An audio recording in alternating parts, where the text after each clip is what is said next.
What if I told you you could have just one deck for every single one of your commanders? Well, I would be lying. I don't even know how to begin to build that deck, and I would never deliberately lie to you like that. But what I can offer is a deck that can be used with at least 2 commanders, which is a lot less impressive than every commander, but still not bad. This deck will be built to function with a commander that has the new mechanic, which I'll paraphrase as greater than base power.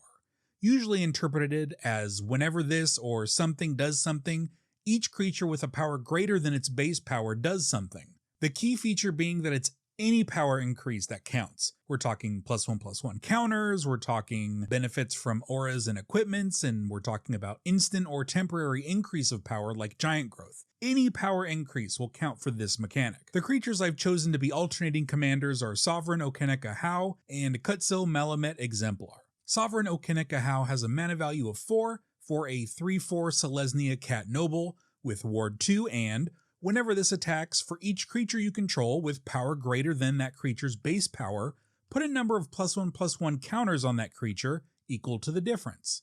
What does this actually mean? Well, let's take a look at the greatest creature in Magic's history, Heirloom Minotaur, and make it more powerful.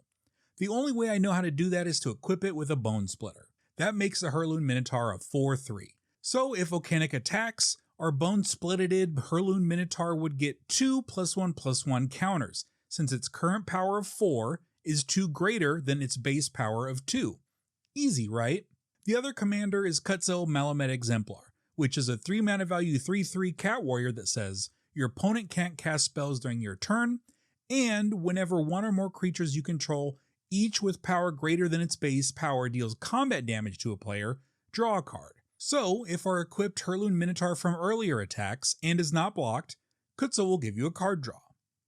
There's a lot to like about both these commanders. Both are relatively inexpensive, both have a form of protection built in, but they are a bit different in the overall scheme of things. Okinec itself needs to attack to trigger its ability, while Kutzil doesn't really need to enter the red zone, but requires other creatures out and attacking to get the card draw. If you prefer one commander to the other, you can customize your deck to that particular commander's strong suit. For example, you could put more evasive equipment and auras into your deck to make sure Okinec isn't constantly killed in the combat step. Now in the same manner, if you prefer Kutzil, you might want to have more ways to give all your creatures trample or another type of evasion to make sure they can deal damage and draw you cards. This deck will play it down the middle and provide a little bit of each. It turns out down the middle is still pretty good for either commander. If you're interested in these type of commander deck videos, feel free to subscribe to the channel. I do videos like this all the time. Now, it's time to choose your commander. This section is, well, the commander that wasn't chosen. That will be the first card of the 99 because it turns out both of these cards work really well with each other. These are the cards that generate or work well with +1/+1 counters. I start with Abzan Falconeer and Duskshell Crawler. These will both give evasion to all your creatures with counters, which should be most of them, and it'll give them trample and flying respectively. We have a Lord of the Rings package with Arwen, Weaver of Hope, and Anduril, Narsil Reforged. Arwen is really good to get going early. Both commanders have a tendency to snowball, and so does Arwen. Defiler of Vigor, Unbreakable Formation, and Felidar Retreat will put counters on all your creatures when you do something. Either cast it in the main phase, or play a land, or cast a green permanent spell. Mikaeus the Lunarch and the Great Henge are both really good with token strategies. Be okay with casting Mikaeus where X equals 1. You can always add counters later, and using that one counter to put counters on everything else for only 2 mana total investment can be really strong. Forgotten Ancient is a good counter distributor, and Hamza, Guardian of Arishin, is kinda nuts in the counter strategy. It's another one of those counter cards that can just snowball the game away. I also run Explorer's Cache as kind of a poor man's Ozolith, and Sanctuary Warden, which is an interesting way to go a bit more wide and to draw some extra cards. Rounding out the counter section are the doublers, and good lord, there are like a million of these now. I run 7, including Doubling Season, Primal Vigor, Vorinclex Monstrous Raider, Kami of Whispered Hopes, Hardened Scales, Conclave Mentor, and Branching Evolution. This seems like a lot, and it kind of is, so feel free to reduce the number of these if you're missing any and don't want to shell out like $50 for a Vorinclex or Doubling Season. Anthems are a really solid way to get all your creatures to have greater than their base power all at once. Intrepid Adversary and Ultramarines Honor Guard are both ways to get multiple Anthems out of one card. Maja Bodyguard Protector and Hero of Bladehold are both ways to get an Anthem effect and a couple of extra token creatures. I also run King Darien XLVIII, which I think means King Darien the 69th. Now don't quote me on that, my knowledge of Roman numerals could probably use a refresher. I also run Clamavis, which I initially thought was one of those unsanctioned clam cards. Turns out, it's not. I finish up the Anthems with Spear of Helios and the original Elish Norn, both Anthem effects that can double as removal. There's a small group of cards that kind of just work well with the greater than base power mechanic. Miri Weatherlight Duelist and Bastion Protector are both ways to let your commander get into the red zone pretty safely. These work best with Okinec, since he has to attack to trigger his ability. Anduril Flame of the West, the Lion Sash, and Trailblazer's Boots are equipment in the deck that provide a bit of utility across the board. More tokens, graveyard control, and extra layers of evasion. I run two types of sculpting in this deck. Consistent, which gets you cards over a long period of the game, and one-shots, which will get you a bunch, all in one shot. For one-shots I run Armorcraft Judge, Hunter's Insight, Inspiring Call, Return of the Wildspeaker, and Rishkar's Expertise. All of these will get you a lot of cards at once. Now note that Return of the Wildspeaker can also act like a one-turn huge Anthem effect.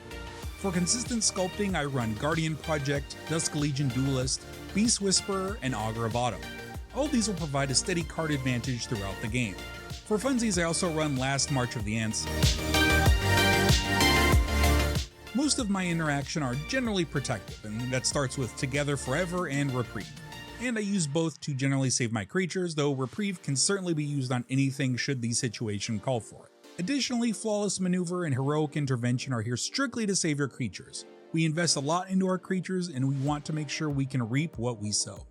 Aura Shards and Cleansing Nova will take care of mass amounts of artifacts and enchantments, either all at once or little by little. Cleansing Nova is also our only board wipe. I don't run a ton of those in here, or actually any besides Cleansing Nova, because if I have any chance of winning, I need lots of creatures on the board. The only other option I might run is Damning Verdict, since most of your creatures are safe from that with all the counters they're going to be getting. I finish off the interaction with Stroke of Midnight, Generous Gift, and Beast Within, the holy trifecta of general all-purpose removal. I have 4 classic 1-mana dorks in Avacyn's Pilgrim, Finned-Horned Elves, Birds of Paradise, and Delighted Halfling. Next is a few mana dorks that work well or work better when counters are involved, including Biophagus, Gyre Sage, Incubation Druid, and Rishkar Pima Renegade. To even out my ramp, I run Selesnya Signet and Kodama of the West Tree. Just have a few non-mana dorks ramping me up in case my creatures get wet. Reliquary Tower is really needed. Any of those one-shot card draws can draw you like 10 cards. You need this so bad I've considered adding something like Library of Lang or Thought Vessel just to make sure you aren't discarding a bunch of cards every time you cast a one-shot card draw. Now less required but still nice is Rogue's Passage.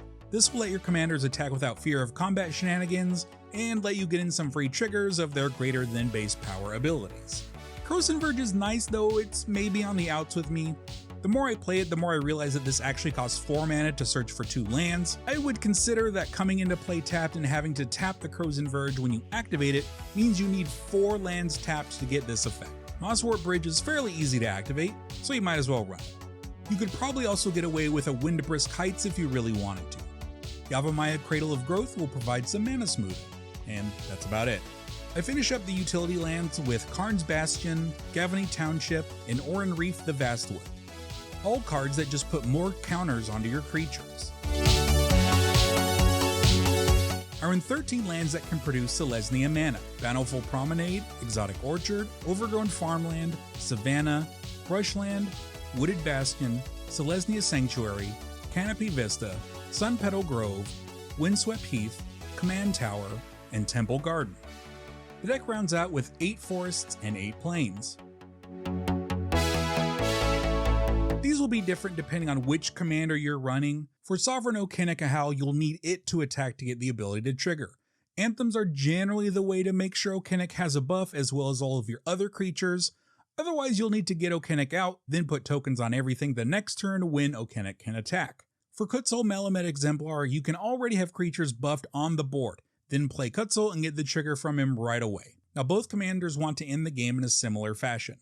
Amass a billion points of power with protection in your hand like Heroic Intervention, then you'll want either Abzan Falconeer or Duskshell Crawler to give all your creatures either flying or trample. If you want another evasion-giving creature, you can add Pride Malkin. I might replace one of those counter doublers with a Pride Malkin anyways. This is basically already a cat-themed deck, and I might as well throw in another one. Thank you for watching Element Hobbies. If you made it this far, feel free to watch any other of my videos like this Abuelo Ancestral Grandfather EDH deck video, and possibly subscribe to the channel if you want. Other than that, have a great day and I'll see you around.